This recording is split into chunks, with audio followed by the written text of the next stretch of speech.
What if I told you that the root of all suffering isn't the pain itself, but your resistance to change? What do you think about that? Alright, let's be honest. Have you ever felt like you're trying to control everything, only to realize that nothing is ever truly in your grasp? You love someone and hope they'll never change, but they do. You have the perfect plan for your life, but life has a different plan for you. You try your hardest to keep everything intact, your job, your relationships, your youth, but no matter how much effort you put in, everything keeps changing. And that's why we suffer. Not because life changes, but because we resist those changes. Imagine standing in the middle of a river. You can either flow with it or exhaust yourself trying to push the water upstream. Which one do you think will wear you out faster? The truth is, suffering doesn't come from what happens to us. It comes from how we respond to it. So, how do we stop struggling with things beyond our control? How do we accept change without feeling like we're losing something? I know this might sound deep, but trust me, it's simpler than you think. Today, we're going to break down one of the most important truths about life, one that can help you live lighter, more peacefully, and most importantly, without feeling like you're constantly fighting against the way things are. Are you ready? Drop a comment right now. Have you ever felt like you were resisting change? And how did that make you suffer? Alright, let's be real for a second. How often do we wake up assuming that life will stay the same? We go through our routines thinking our relationships will last forever, our health will always be reliable, and the world around us will remain stable. But deep down, we all know that's not how life works. Everything changes, always, and yet, we fight it. We cling to things as if we can freeze time, as if by sheer willpower, we can stop life from slipping through our fingers. But here's the truth. Resisting change is like trying to stop the tide with a bucket. It's exhausting, it's pointless, and worst of all, it's the root of all suffering. History is full of people who tried to fight impermanence and lost, spectacularly. And not just ordinary folks, but some of the most powerful people to ever walk the earth. If kings, emperors, and conquerors with unlimited resources couldn't stop time, what chance do we have? Let me tell you a few stories that perfectly illustrate how badly things can go when you refuse to accept the inevitable. First up, Alexander the Great. The guy conquered half the known world by the time he was 30. He had it all: power, wealth, armies that would lay down their lives for him. But guess what? None of that mattered when he was lying on his deathbed. And he knew it. That's why his final wish was both poetic and brutally honest. He ordered that when his body was carried to the grave, his hands should be left hanging out of the coffin. Why? So that the world could see that even the greatest conqueror of all time left this world empty-handed. You can rule nations, but you can't rule impermanence.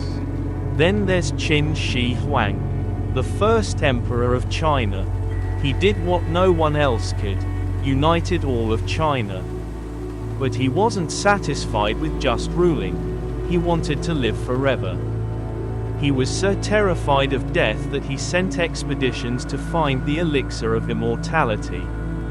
The irony, the very potions he drank, full of mercury, are what probably killed him. Imagine being so afraid of dying that you rush the process by accident. And then there's Louis XIV, the Sun King. The man ruled France for 72 years, longer than any other European monarch.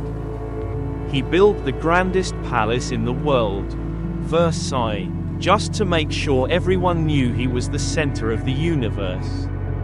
But no matter how much he controlled his kingdom, he couldn't stop time. As he lay dying, He realized something that must have been a real gut punch. All the grandeur, all the power, all the carefully crafted illusions of permanence, it all fades. See the pattern here? These were some of the most powerful people in history. And even they couldn't hold on to anything forever. So why do we keep trying? We cling to jobs that drain us because we fear change. We hold on to relationships long past their expiration date because we don't want to be alone. We resist aging, obsess over our youth, and pretend we can stop the clock. But the harder we grip, the more life slips through our fingers. And that, right there, is the root of suffering. Not change itself, but our resistance to it. Imagine standing in a river. You can either go with the flow, or you can exhaust yourself trying to push the water upstream. Which one do you think will make you miserable? But here's the thing, what if instead of fearing impermanence, we embraced it? What if, instead of fighting change, we learned how to move with it? Sounds crazy, right? But it's actually the key to peace. And to understand it better, let me tell you a story that might just change the way you see everything. Story: The Buddha and the Grieving Mother. A long time ago, a woman named Kissa Gotami was struck by unimaginable grief. Her only child had passed away, and she couldn't accept it.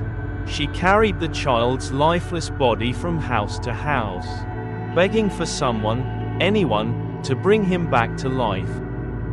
People turned her away, but someone finally told her, "Go see the Buddha, he can help you." Desperate, she ran to the Buddha and pleaded, "Please, Master, bring my child back." The Buddha looked at her with compassion and said, "I will, but first, bring me a handful of mustard seeds from a home that has never known death." Hopeful, she searched the village, knocking on every door, but at each home, she was met with the same response: "We, too, have lost someone we love."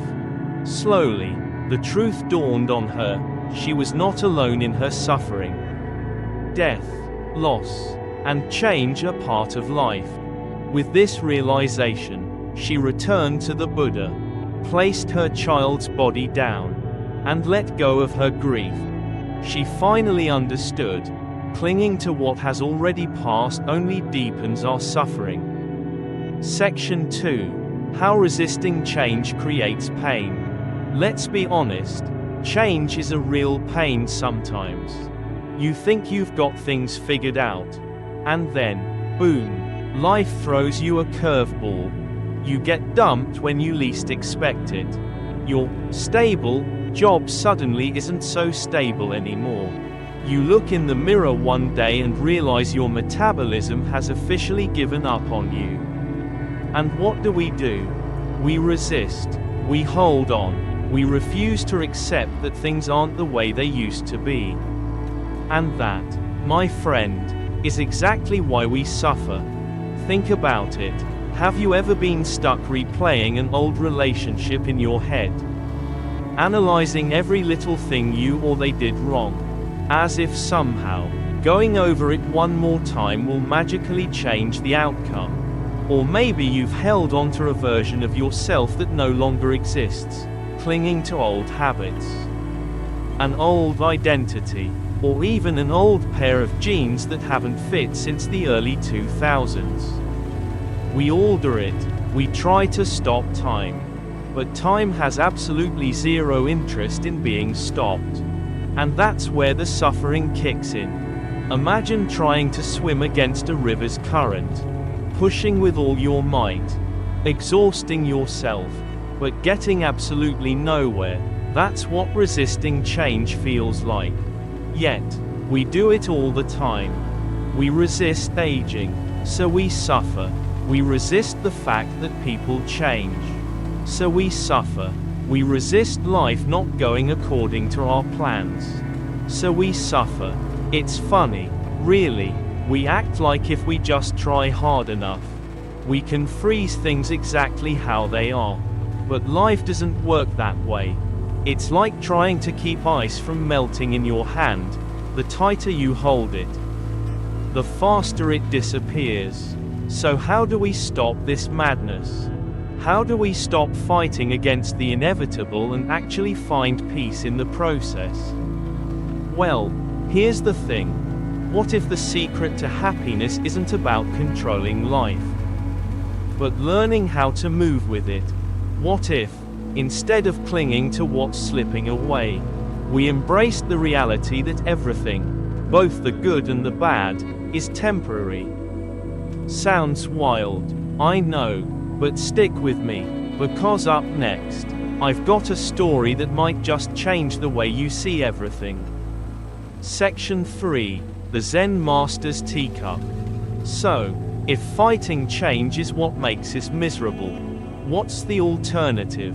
Do we just throw our hands up and say, "Fine, take everything, life, I give up"? Not quite, but there is a way to make peace with impermanence. And believe it or not, it starts with a teacup.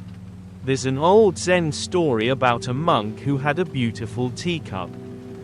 It was his favorite, perfectly crafted, elegant, something he used every single day.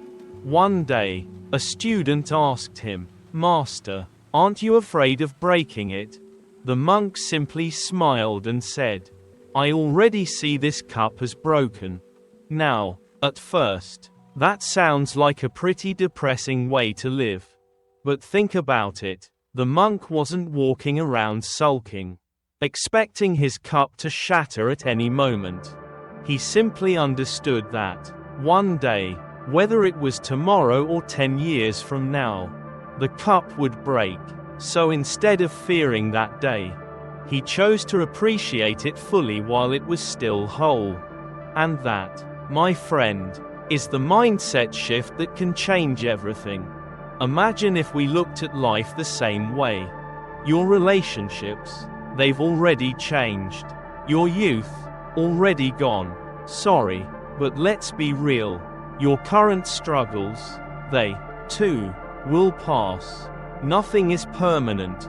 Not the good, not the bad. And once we truly grasp that, we stop holding on so tightly. And when we stop holding on so tightly, we stop suffering. Because here's the thing, when you know the teacup is already broken, you don't love it less.